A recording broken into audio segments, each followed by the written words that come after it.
Hello learners, welcome back to lesson 27. Okay, we are going to start with session 1, so go ahead and take out your worksheet. And as we work through the problems, make sure you show your work. If you need to, pause the video so that you can write things down.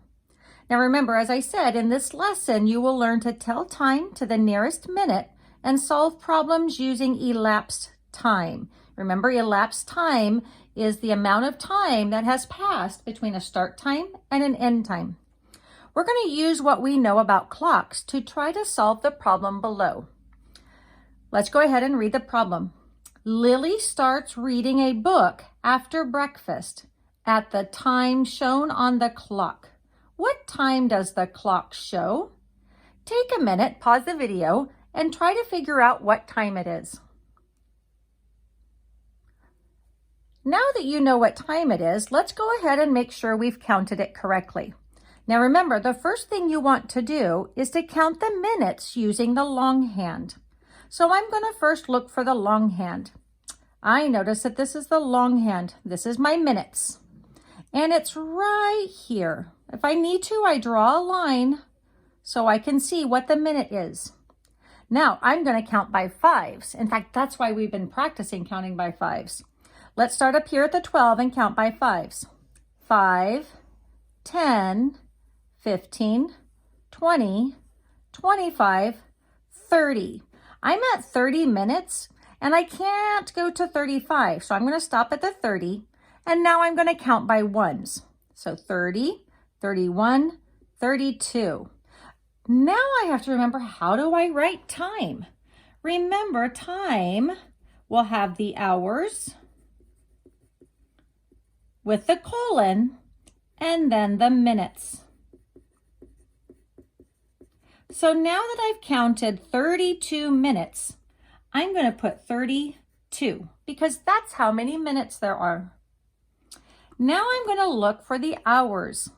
In order to find the hours, I have to look at the shorthand. Here's my shorthand. Now I need to figure out what was the last hour it was pointing at. It pointed to the 8, but it's not pointing to the 9 yet. Since it's not made it to the 9, I still have to say that it's in the 8th hour.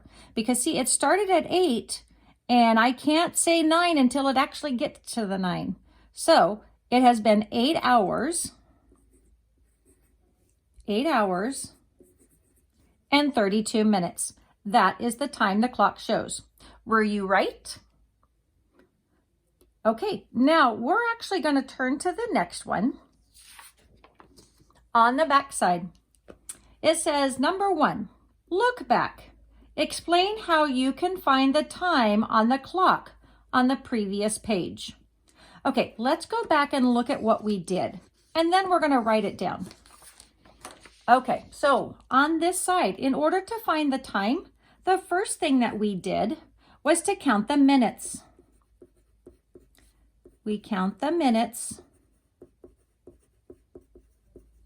using the longhand. Now, if you need to, pause the video so that you can write this down.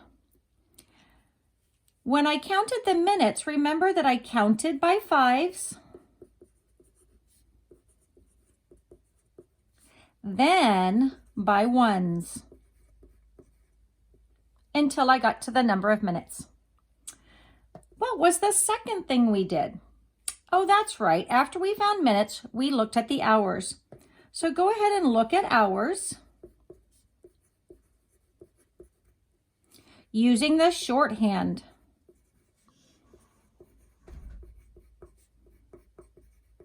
I'm going to draw a little shorthand to remind myself.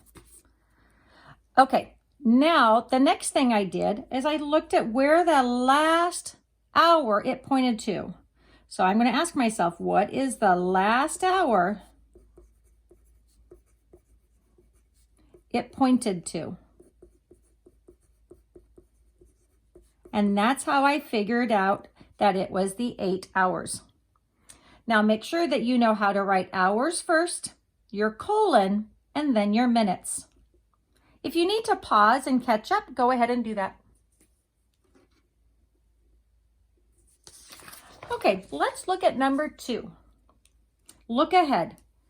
Time is often given in terms of AM and PM. I'm going to circle that. I think that's important.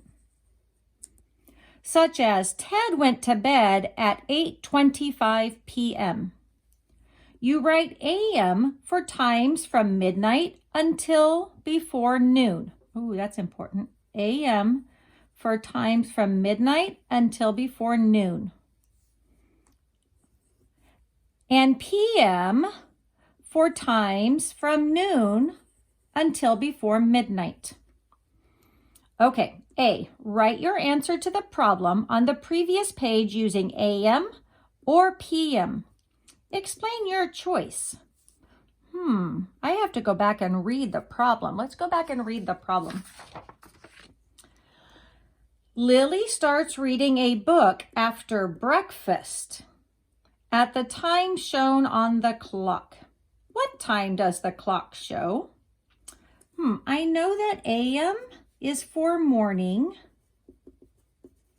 and PM is for evening. Do you think we should write AM or PM? Why? I notice it says after breakfast. Since after breakfast is still morning, then I am going to write 8:32, because that was the time, AM, because it was morning. Remember, it said that it was after breakfast. Okay, let's look at B. Elapsed time is the time that has passed between a start time and an end time. Look at these clocks. This one says start.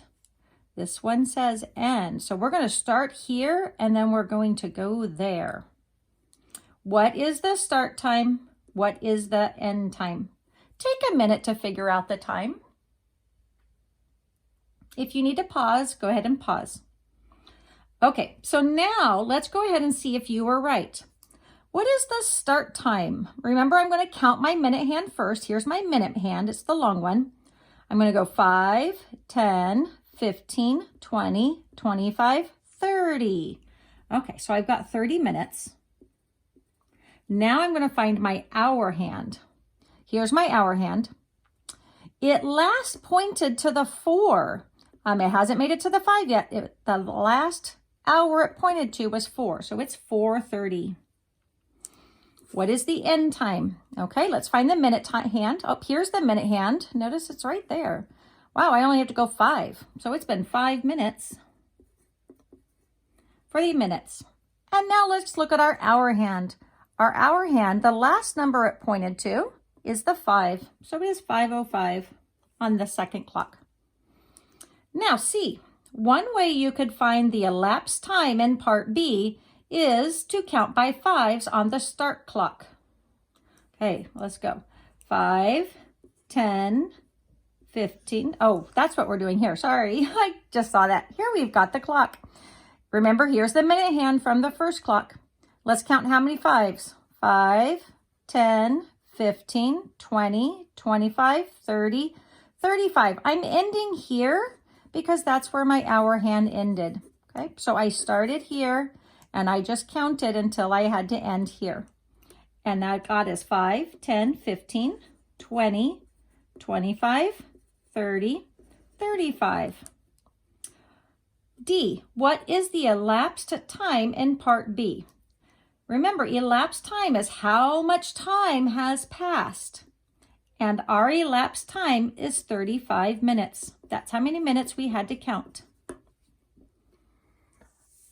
Okay, next one, reflect. Sometimes a clock will use thick and thin marks instead of numbers. Explain how you can tell what time this clock says. Okay, so what I notice here is there are some darker lines and some thinner lines. So I'm going to make the darker ones even darker. I'm just going to kind of notice where they're at. I'm noticing that these dark, thicker lines are right where our hours should be. So even though it doesn't say numbers, I can still count and know my numbers. So let's look at the hour hand first. Okay, no, not the hour hand, the minute hand. So remember, we have to explain how you can tell what time this clock shows. Okay, so remember, we're going to count our minute hand first. Now remember, I have to use what I remember in my head. There's no numbers here. If you need to, you look at the clock that we have. Remember, we made a clock. If you need to, take that out. But I'm going to look at the minute hand first. Now remember, every time I move to a thick line, it's 5 minutes. So 5, 10, 15, 20, 25, 30, 35, 40, 45. Oops, I'm going to have to draw my line here. 45, 46, 47. So there has been 47 minutes. I counted by fives. Okay, so here's my hours. Here's my minutes. And I counted, what was it, 45, 46, 47 minutes. Now to count my hour hand, I have to change my thinking. I'm not counting by fives. This time I'm going to count by ones. 1 hour, 2 hours, 3 hours, 4 hours, 5 hours, 6 hours. Oh, this isn't quite, it's not quite at the 7 yet. I got to make sure I counted right. 1, 2, 3, 4, 5, 6. That's right. It's last pointed at the 6. It hasn't pointed to the 7 yet. So this one I counted by ones. And I got to 6. So our clock says 6 hours and 47 minutes. Okay, go ahead and pause the video and be ready for the next worksheet.